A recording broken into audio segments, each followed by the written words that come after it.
ఇక ఇది ఇట్లుంటే కొత్త ఏడాదిలోనే పంచాయతీ ఎన్నికలు, త్వరలో నూతన బీసీ కమిషన్, ఆ వెంటనే కులగణనకు ఏర్పాట్లు. ఇదంతా పూర్తికి 4 నెలలు. ఈలోగా పూర్తి రుణమాఫీపై దృష్టి, ఓటర్ జాబితా కసరత్తుతో రాష్ట్ర ఎన్నికల సంఘం కసరత్తులో.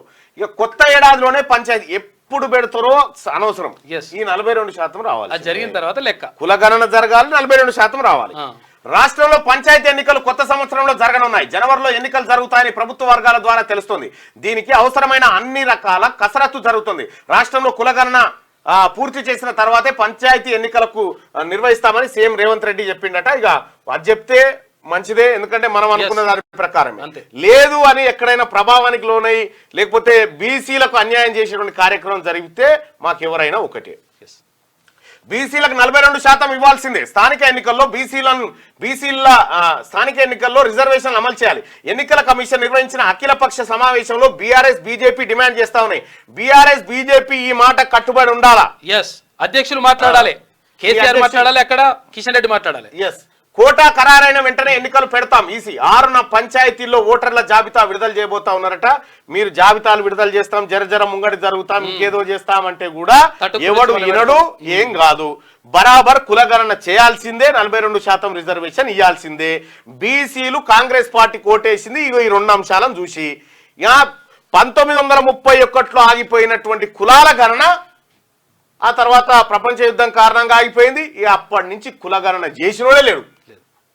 ప్రతి 5 ఏళ్లకోసారి ఆవులు, కుక్కలు, పందులను లెక్క పెడతా ఉన్నారు. మన తాన కోతులు ఎన్ని ఉన్నాయి, కుక్కలు ఎన్ని ఉన్నాయి, పందులు ఎన్ని ఉన్నాయి అని చెప్తారు.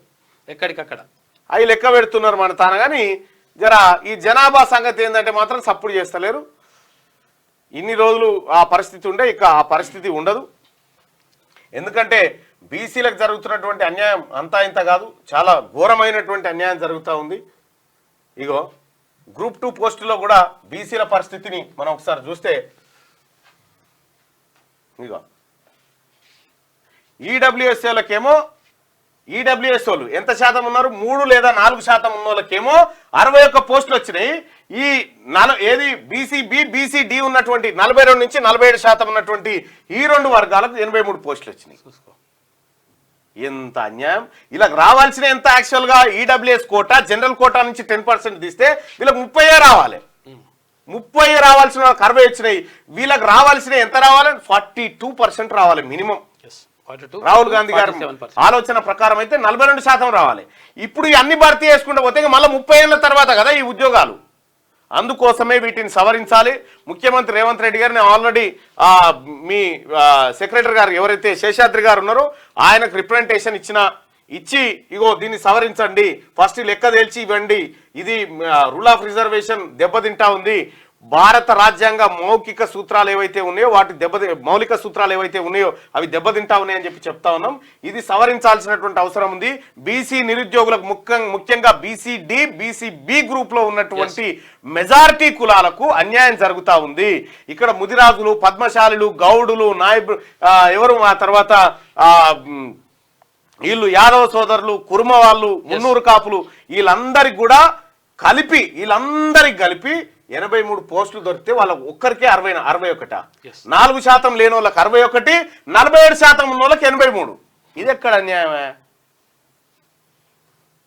ఈ అన్యాయాలుగా భరించే పరిస్థితిలో లేము, ఉండం కూడా. అందరికీ శరార్థులు. పెన్నుతో మీకు మంచి సోపతుందా? తెలంగాణ యాసలో ముచ్చట్లు రాయడం మీకు తెలుసా? మీలాంటోళ్ళని ఎత్తుకుతుంది మా క్యూన్యూస్. మరి ఆలస్యం చేయకుండా మాకు ఫోన్ చేయండి. 8688892608. లైక్ చేయండి.